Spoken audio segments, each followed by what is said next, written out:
우리 예수님 믿는 우리 그리스도인들에게는 소망이 있습니다. 맞습니까? 네, 그렇다면 왜 그럴까요? 우리는 어떤 상황 속에서도 예수님이 우리 마음의 중심에 있으면은 우리는 기도할 수 있기 때문입니다. 고린도후서 말씀에는 우리가 사방으로 우겨쌈을 당하여도 쌓이지 않는다라고 말하고 있습니다. 어떻게 그러할 수 있을까요? 우리가 질그릇이어도 우리 안에 예수님이라는 보배를 담아 두었기 때문입니다. 예수님이 우리 마음의 중심에 있어서 우리가 기도할 수 있기 때문입니다. 또 우리가 답답한 일을 당하여도 우리 낙심하지 않는다라고 합니다. 왜 그럴까요? 그것 또한 예수님이라는 보배가 우리 마음 가운데에 우리 질그릇에 담겨 있기 때문에 우리가 기도할 수 있기 때문에 그렇습니다. 여러 가지 정말 이유 속에서도 우리는 계속해서 낙심하지 않고 우리가 또 그 고난에 이렇게 머물러 있지 않는 것은 우리가 계속해서 기도할 수 있기 때문입니다. 우리가 부르짖어서 기도할 때에 우리가 알지 못하는 크고 은밀한 일들로 역사하시는 그분이 우리의 아버지이시기 때문에 우리에게는 날마다 소망이 있습니다. 그러므로 이 시대를 살아가면서 우리가 살아가고 있는 이 세상이 절망에 빠져 있다고 할지라도 낙심에 빠져 있다 할지라도 우리 그리스도인들은 늘 소망을 품고 기도할 수가 있습니다. 저는 제 이성만을 따르면은 기도가 나오지 않아야 될 것이 하나가 있긴 합니다. 뭐 여러 가지 있지만은 그 가운데에서 가장 대표적인 게 우리나라의 그 동성애를 옹호하는 관련된 법들이 세상의 흐름을 따르면은 언젠가 제정될 것이다라는 생각이 크기 때문입니다. 그러나 그것이 제정되지 않기를 계속 기도합니다. 왜냐하면은 그것이 하나님의 뜻이 아니고 하나님께서 이 나라와 교회를 지켜주시기를 저 또한 간절히 소망하기 때문입니다. 오늘의 말씀은 기도에 관한 말씀입니다. 오늘 말씀을 통하여서 우리의 기도가 나의 뜻, 나의 계획, 나의 행복만을 위한 기도가 아니라 하나님의 뜻에 맞는 기도, 또 하나님께서 원하시는 기도를 하는 우리 성도님들 되시기를 주님의 이름으로 축복합니다. 오늘 이 성경인 야고보서의 저자인 야고보는 누구일까요? 우리 성경대학을 수료하신 분들이라면 다 아실 것인데 수료 전에는 대부분 이 예수님의 12명의 제자 중에 야고보가 아닐까라고 생각을 할 수가 있습니다. 그러나 오늘 이 성경을 기록한 사람은 예수님의 육신의 동생인 야고보입니다. 사실 예수님의 동생들은 예수님이 살아생전에 십자가에 못 박히시기 전까지 예수님을 믿지도 않고 따르지도 않았습니다. 많은 사람들이 예수님을 따를 때에도 동생들은 예수님을 믿지 않았습니다. 그러나 예수님께서 사흘 만에 부활하시고 그 예수님을 목격한 후로는 예수님의 동생들이 예수님을 따르고 또 그 예수님을 그저 형으로만이 아니라 구원자로서 또 그리스도로서 믿기 시작을 했습니다. 초대교회 예루살렘 교회가 세워졌을 때에 예루살렘 교회 영적인 지도자, 목회자는 누구였을까요? 사람들은 이런 질문을 하면은 무조건 베드로부터 먼저 생각을 합니다. 왜냐하면은 예수님 옆에는 늘 대부분 베드로가 함께 있었기 때문입니다. 그러나 예루살렘 교회 영적인 지도자는 바로 예수님의 육신의 동생 야고보였다라고 할 수 있습니다. 그래서 야고보는 이 편지를 통하여서 목회적인 관점에서 또 영적인 지도자로서 예수를 따르는 백성들에게 몇 가지의 실질적인 권면을 이 야고보서에서 하고 있습니다. 그리고 이 권면의 말씀 중에서 오늘의 말씀인 5장 13절부터 18절까지는 오늘날 우리에게도 아주 유효한 권면입니다. 그래서 이 말씀을 통해서 우리가 은혜를 나누고자 합니다. 우리 다 함께 13절과 14절 말씀을 함께 읽어보겠습니다. 너희 중에 고난 당하는 자가 있느냐? 그는 기도할 것이요. 즐거워하는 자가 있느냐? 그는 찬송할지니라. 너희 중에 병든 자가 있느냐? 그는 교회의 장로들을 청할 것이요. 그들은 주의 이름으로 기름을 바르며 그를 위하여 기도할지니라. 아멘. 이 짧은 말씀 안에서 야고보는 세 가지의 권면을 하고 있습니다. 먼저 13절에서 두 가지를 이야기하고 있는데 먼저 너희 중에 고난 당하는 자가 있느냐? 그렇다면 반드시 기도하라라고 하고 있습니다. 이 고난에서부터 벗어나게 해달라고 기도하고 이 고난을 이길 수 있는 힘을 달라고 기도하고 이 고난을 통해서 영적인 유익함을 얻게 해달라고 기도하라라고 얘기합니다. 또 두 번째로는 즐거운 일이 생긴 사람들 또 하나님을 찬송하라라고 하고 있습니다. 우리들의 인생의 진정한 즐거움, 진정한 아름다운 것은 누가 주시겠습니까? 바로 하나님이 주십니다. 하나님은 우리에게 영적인 복을 주시는 분이시고 그것뿐만 아니라 우리의 육신의 복 또한 주시는 하나님 아버지가 되십니다. 영적인 복과 육적인 복 모든 것을 받아서 누리고 행복하고 기쁘고 즐겁게 살아가는 것을 원하시는 분, 그분이 바로 우리의 하나님 아버지가 되십니다. 23절에서 두 가지 권면을 종합하면 이렇습니다. 고난 당할 때나 즐거운 가운데 있을 때나 기도하라라고 하는 것입니다. 어떤 상황에서든지 우리 모든 그리스도인들은 기도할 수 있기를 야고보가 권면하고 있습니다. 그러고 나서 세 번째 권면을 하고 있습니다. 세 번째 권면은 14절에서 등장을 하고 있는데, 병이 들어서 고통당하는 사람이 있다면 교회의 장로들을 부르라. 이것이 세 번째의 권면입니다. 오늘 성경에 나오는 이 장로라고 하는 이 직분은 오늘날 교회의 장로 직분과는 조금 다릅니다. 초대 교회에서 신약 성경에 기록되어져 있는 영적 지도자들을 뭐라고 불렀냐면은 장로라고 부르기도 하고 감독이라고 부르기도 하고 또 집사라는 이 호칭 직분을 사용하기도 했습니다. 오늘날 우리의 직분과는 조금 차이가 있습니다. 이 말씀 속의 장로는 목사와 장로를 함께 부르는 표현으로 볼 수가 있습니다. 성경에 나오는 이 장로라고 하는 이 직분은 오늘날로 치자면은 목회자를 지칭하는 것입니다. 병든 사람이 있으면은 목사님께 청하라는 것입니다. 그래서 목사님의 기도를 받으라는 것입니다. 뭐 자신이 찾아가서든지 아니면 정말 위급한 상황이 있으면 목사님을 불러서라든지 그렇게 목사를 통하여서 함께 기도하라라는 것입니다. 그렇게 병 낫기를 위해서 기도하면은 우리 주님께서 그것을 고쳐 주시겠다라는 약속의 말씀을 하고 있습니다. 오늘 이 세 가지 권면의 이 말씀과 또 뒤에 있는 전체적인 말씀을 유심히 살펴보면은 사실은 세 가지 권면이 아니라 한 가지로 통일된다라는 것을 알 수가 있습니다. 뭐냐면은 너희는 기도하라, 상황에 개의치 말고 기도하라, 또한 소망하며 기도하라라는 이 기도에 관한 것입니다. 특별히 병 걸린 사람은 병 낫기를 위해서 기도하고, 주변에 병으로 고통당하는 사람이 있으면은 우리가 그 사람을 위해서 기도해 주라라고 하고 있습니다.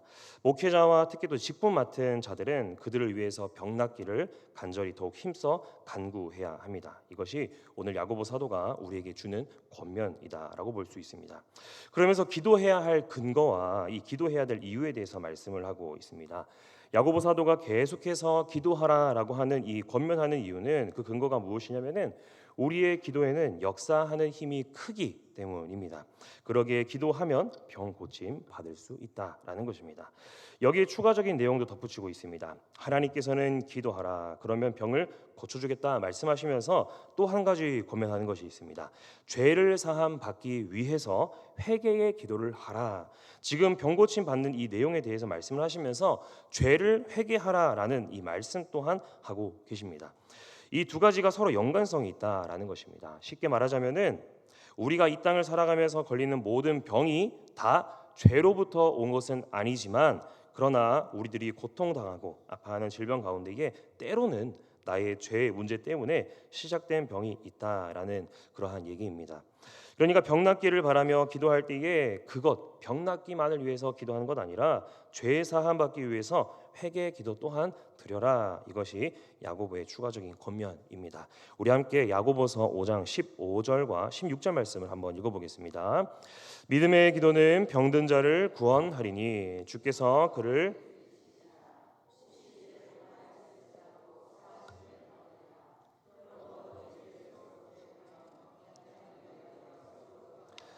의인의 간구는 역사하는 힘이 큼이니라. 아멘. 마가복음 2장에 보면은 중풍병 환자를 예수님께로 데려온 4명의 친구 이야기가 나옵니다. 예수님께로 더 이상 데리고 갈 수가 없으니까 지붕으로 올라가서 지붕을 열어 버립니다. 뜯어냅니다. 그러고는 중풍병자 친구를 달아 내립니다. 예수님께로 보내는 것이죠. 그 모습을 보고 예수님께서는 이 중풍병 환자를 긍휼히 여기시고 또 4명의 친구들의 이 믿음을 보시고 이 중풍병 환자의 병을 고쳐 주십니다. 그때 하셨던 말씀이 있습니다. 마가복음 2장 5절 말씀인데 한번 다 같이 한번 읽어보겠습니다. 중풍병자에게 이르시되 작은 자야 내 죄 사함을 받았느니라 하시니. 아멘. 이 사람에게 도대체 무슨 죄가 있는지 우리는 알 수가 없습니다. 그런데 그가 겪고 있는 중풍병이라고 하는 이 고통이 그의 죄에서부터 시작됐다라는 것을 염두에 볼 수가 있겠습니다. 그래서 예수님은 그저 병 고침 받는 선포만 하시는 것이 아니라 죄 사함의 선포를 하고 계십니다. 먼저 죄가 사함 받으면 자연스럽게 그 병 또한 고쳐질 수 있는 길이 열린다라는 이 말씀을 통해서 우리가 알 수가 있겠습니다.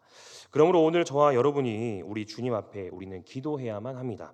그런데 그가 겪고 있는 이 중풍병이라고 기도할 때 병 낫기를 우리가 위해서 기도해야 되는데 거기서 우리는 그치지 말고 주님 제가 알고 지은 죄 또 모르고 지은 죄 또 거기서 제가 기억하고 있는 죄와 기억하고 있지 못하는 죄 이 모든 것을 주님한테 토설하면서 우리는 내어놓습니다라고 하면서 주여 우리의 죄 또한 용서하여 주옵소서라고 하면서 이 죄 사함의 기도가 우리의 기도가 되어야 합니다. 야고보는 기도가 그만큼 힘이 있다는 것을 잘 알았습니다. 그러므로 병 고침 받으려면은 기도하라라고 계속하여서 권면합니다. 그렇다면 기도에 왜 이런 힘이 있을까요? 도대체 왜 역사하는 힘이 클까요? 그 이유와 근거가 무엇일까요? 이 대목에서 야고보는 한 사람을 이야기를 하고 있는데 바로 그 사람은 엘리야입니다. 이스라엘이 통일 왕국을 구성하다가 우리나라처럼 남과 북으로 나누어지지 않았습니까? 이 북쪽 나라를 북왕국 이스라엘이라 부르고 남쪽 나라를 남왕국 유다라고 부릅니다. 북왕국 이스라엘에는 19명의 왕이 있었는데 그 19명의 왕 중에서 대표적으로 가장 배악하고 사악하고 이 독사 같은 왕 한 사람을 꼽으라면 누구이겠습니까? 바로 우리는 아합 왕을 떠올립니다. 아합 왕은 우상 숭배를 즐겨했고 또 사람들을 죽였고 억압했고 핍박했던 그런 아주 악한 왕입니다. 그때 선지자로서의 사명을 감당했던 사람이 바로 오늘 성경에서 등장하고 있는 엘리야입니다. 엘리야는 하나님의 음성을 듣고 아합 왕에게 찾아가서 하나님의 말씀을 그대로 전합니다. 죽을 수도 있었는데 말이죠. 자, 그가 한 말이 뭐였냐면은 내가 섬기는 이스라엘의 하나님을 두고 맹세하는데 내 말이 있기 전까지는 수년 동안 물 한 방울 하늘에서 내리지 않을 것입니다라고 왕에게 찾아가서 이야기를 합니다. 이 말씀을 전하고 나서 엘리야가 기도하니까 실제로 비가 내리지 않았습니다. 그 기간이 얼마 동안이었습니까? 네, 그렇죠. 지금 오늘 말씀에서 기록하기로는 3년 6개월 동안입니다. 3년 6개월이 다 되어갈 때쯤에 이 갈멜산에서 아세라 선지자 또 바알 선지자를 합한 우상 선지자 850명과 엘리야 선지자는 홀로 싸워서 이깁니다. 승리의 계가를 또 부르고 그러고는 갈멜산에서 다시금 기도합니다. 주여 이제는 비를 내려 주옵소서. 그러자 하늘로부터 엄청난 비가 왔다라고 하는 것이 성경 속의 내용입니다.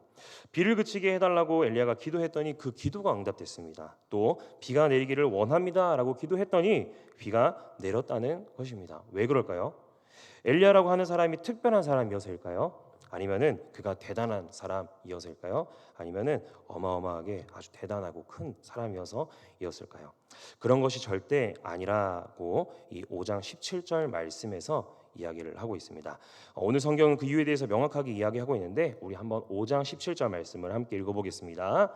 엘리야는 우리와 성정이 같은 사람이로되 그가 비가 오지 않기를 간절히 기도한즉 3년 6개월 동안 땅에 비가 오지 아니하고. 아멘. 엘리야에게 특별할 것이 없다라고 야고보는 이야기를 하고 있습니다. 우리와 다를 것 없는 같은 사람이다라는 것이죠. 우리처럼 평범하다라는 것이죠. 성경에 보면은 엘리야를 이렇게 소개하고 있습니다. 디셉 사람 엘리야. 이 디셉이라고 하는 곳은 그가 나고 자란 장소를 말할 텐데 지금도 구약 학자들이 이 디셉이라고 하는 동네가 정확하게 어디인지 헤매고 있습니다. 찾을 수가 없습니다. 왜냐하면 워낙 산골짜기 촌동네라서 그런 것만 같습니다. 그 얘기가 무슨 뜻이겠습니까? 엘리야가 원래부터 태어날 때부터 아주 특출난 사람이 아니었다라는 것입니다. 그가 뭔가 그 출신이 엄청나게 대단해서 그런 경험을 했다라는 것이 아닙니다. 우리와 똑같은 사람, 우리와 같이 평범한 사람이었다라는 것을 이야기하고 있습니다. 그럼에도 불구하고 그 기도가 응답될 수 있었던 이유가 무엇일까요? 16절과 17절에서 그것을 한 가지씩 이야기를 하고 있습니다. 앞에 화면을 보여주시면요. 네, 16절에서는 의인의 간구라고 이야기하고 있고요. 또 17절에서는 간절히 기도한즉이라고 얘기를 하고 있습니다. 의인의 간구, 간절히 기도한즉 이것을 보아서 알 때에는 엘리야의 기도는 아주 간절한 기도였고 그는 의인이라고 얘기하고 있고 또한 그의 기도가 역사하는 힘이 컸다라고 이야기하고 있습니다. 왜 그러냐면은 엘리야가 의인이었기 때문입니다. 의인이라고 하니까 좀 이상하지 않습니까? 엘리야는 의인이 맞습니까? 맞다고 생각하십니까? 네, 로마서 3장 10절 말씀에는 의인은 없나니 하나도 없다라고 했습니다. 왜 의인은 하나도 없느냐? 로마서 또 3장 20절 말씀을 보니까 율법의 행위로는 그의 앞에서 의롭다 하심을 얻을 육체가 하나도 없다라고 바울은 얘기를 했습니다. 하나님 앞에서 율법을 들이밀면서 그 조항을 다 들이밀면서 우리한테 다 따져 물어볼 때 우리 가운데에 하나님 제가 의인입니다라고 나설 수 있는 사람이 있다는 것입니까? 없다는 것입니까? 없다라고 하고 있는 것이죠. 단 한 명도 없다라는 것입니다. 오늘 여기 앞에 있는 저나 우리 성도님들이나 다 똑같다라는 것입니다. 모두가 다 죄인이었다라는 것입니다. 그렇다면 엘리야는 어떻게 의인이 됐을까요? 이게 아주 중요한 것입니다. 엘리야는 어떻게 의인이 됐습니까? 그가 무엇으로 의인이 되었을까요?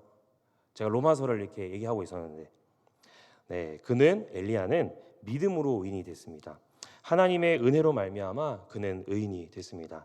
무엇을 잘해서 선을 행해서 의인이 된 것이 아니고 그는 믿음으로 주님의 은혜로 의인이 됐다라는 것입니다. 이것은 우리 또한 마찬가지입니다. 이 자리에 계신 분들 가운데에 단 한 명도 여러분의 어떤 의로운 행동 때문에 의인이 될 수 있는 사람은 단 한 명도 없습니다. 앞에 말씀을 함께 한번 읽어보겠습니다. 한 사람이 순종하지 아니함으로 많은 사람이 죄인 된 것 같이 한 사람이 순종하심으로 많은 사람이 의인이 되리라. 아멘. 앞에 나오는 이 한 사람 화면 앞에 거 띄워주십시오. 한 사람이 순종하지 아니함으로. 그 부분 보시면은 여기 앞에 있는 이 따옴표에 먼저 있는 이 한 사람은 아담을 가리킵니다. 아담이 하나님 말씀에 불순종함으로 이 땅에 죄가 들어왔다라는 것입니다. 이것을 이제 대표성의 원리라고 부르는데 이제 이와 또 반대되는 경우가 하나가 있는데 아담 한 사람으로 인해 오늘 저와 여러분에게 여전히 마음속에 죄의 뿌리가 있다라는 것이죠. 자, 그러고 나서 이제 또 다른 한 사람 아담 뒤에 나오는 또 다른 한 사람은 누구일까요? 그렇죠. 우리가 다들 알고 계신데 바로 이 한 사람은 예수 그리스도이십니다. 그분은 하나님께서 만들어 놓으신 구원의 사역을 또 그 길을 순종함으로 그 길을 걸어가셨습니다. 이를 통해서 구원을 완성하였습니다. 예수님께서 순종하셔서 이 땅에 선택받은 사람들은 모두가 다 의인이 되었습니다. 이것을 믿음으로 받아들이는 사람들에게는 어떤 은혜가 주어집니까? 그것은 바로 이제 짧게 말하면 칭의, 좀 약간 길게 얘기하면은 의롭다고 여겨주시는 그 은혜를 우리 모두에게 구약에 있는 그 성도들에게 다 주셨다라는 것이죠. 이것이 구약 말씀 속 성도들에게 또 오늘 우리 하늘샘교회 성도들 모두에게 주어진 줄로 믿습니다. 그렇다면 한번 제가 질문을 해보겠습니다. 성도 여러분은 의인입니까? 죄인입니까? 의인, 그죠? 죄인, 그죠? 반응이 갈리는데 둘 다 정답 같아서 오히려 답하기가 애매하게 좀 어렵습니다. 하나만 짚으라고 하기에는 조금 어려울 수가 있습니다. 이 질문에 대한 답은 여러분의 삶을 근거로 대답하라는 것이 아닙니다. 이 주님의 약속의 말씀을 의지하여서 대답하시면 됩니다. 자, 그렇다면 우리는 다 무엇이겠습니까? 의인이죠, 그렇죠? 우리는 모두 의인이 맞습니다. 그러므로 우리가 기도하는 것, 그것이 바로 오늘 말씀 속에서 말하고 있는 의인의 간구가 될 수 있습니다. 그래서 우리의 기도에는 역사하는 힘이 크다라고 하고 있습니다. 이것을 우리는 잘 모릅니다. 내 기도에 얼마나 큰 힘이 있고 능력이 있는지 그거를 우리는 모른다라는 것입니다. 믿음으로 은혜로 의인이 된 우리의 기도는 바로 의인의 간구인데도 말이죠. 여기에는 아주 중요한 영적인 원리가 담겨져 있습니다. 우리의 믿음으로 은혜로 죄인에서 의인으로 바뀌는 이 신분의 변화는 곧 썩어지고 죽어질 피조물에서 영원히 하나님과 함께 살아가는 하나님의 자녀로 바뀌게 됩니다. 다시 한번 말씀드리면은 썩어지고 죽어질 그 피조물에서 하나님과 영원히 함께 살게 될 자녀가 됐다라는 것입니다. 이것이 신비이고 은혜이며 하나님의 사랑입니다.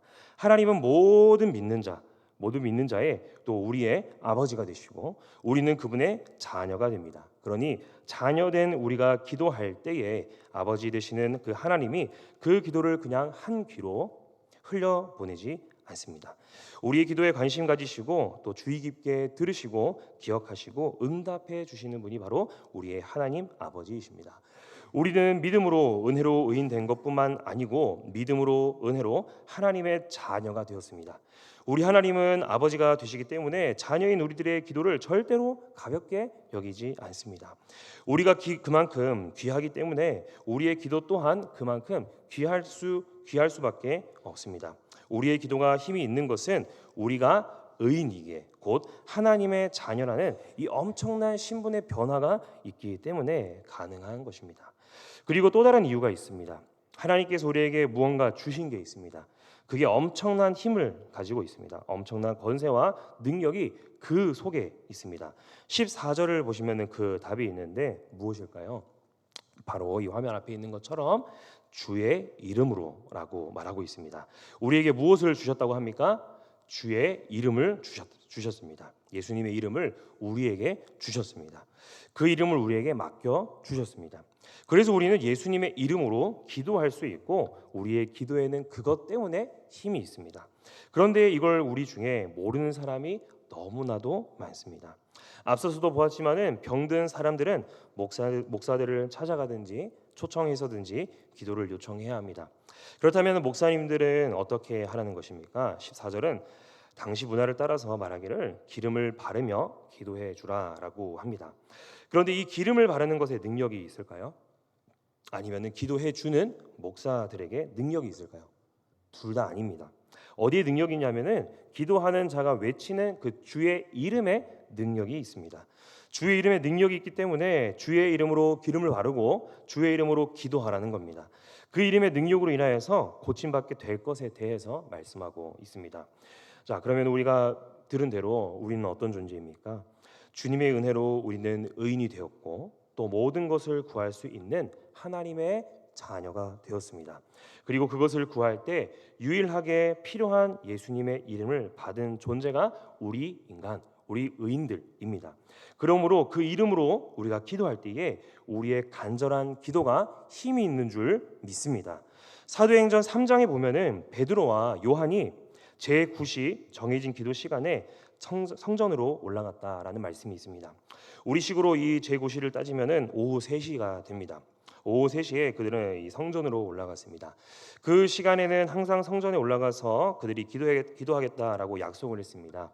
그 약속을 따라서 그들이 기도하러 올라갔는데 성전 미문에 안진뱅이가 앉아 있습니다. 그는 그곳을 지나가는 모든 이들에게 구걸을 합니다. 무엇이든 달라, 돈을 달라, 뭐라도 달라라고 구걸을 합니다. 베드로와 요한도 지나갈 때에 베드로와 요한에게도 그 안진뱅이가 똑같이 마찬가지로 같은 행동을 합니다. 그러나 베드로와 요한이 가진 것 중에는 돈이 없습니다. 그들이 줄 수 있는 것은 아무것도 전혀 물질적인 것이 하나도 없었습니다. 자, 그러나 베드로와 요한은 그에게 관심을 기울입니다. 그렇지만 그가 원하는 은과 금은 내게 없거니와 즉 돈이 없다라는 것입니다. 우리에게 돈을 받을 생각을 하지 말라라고 했습니다. 그러면서 우리에게 가진 돈은 없지만 물질적으로 너에게 줄 수 있는 것은 없지만 나에게 있는 것이 하나 있다라고 합니다. 그것이 무엇이었습니까?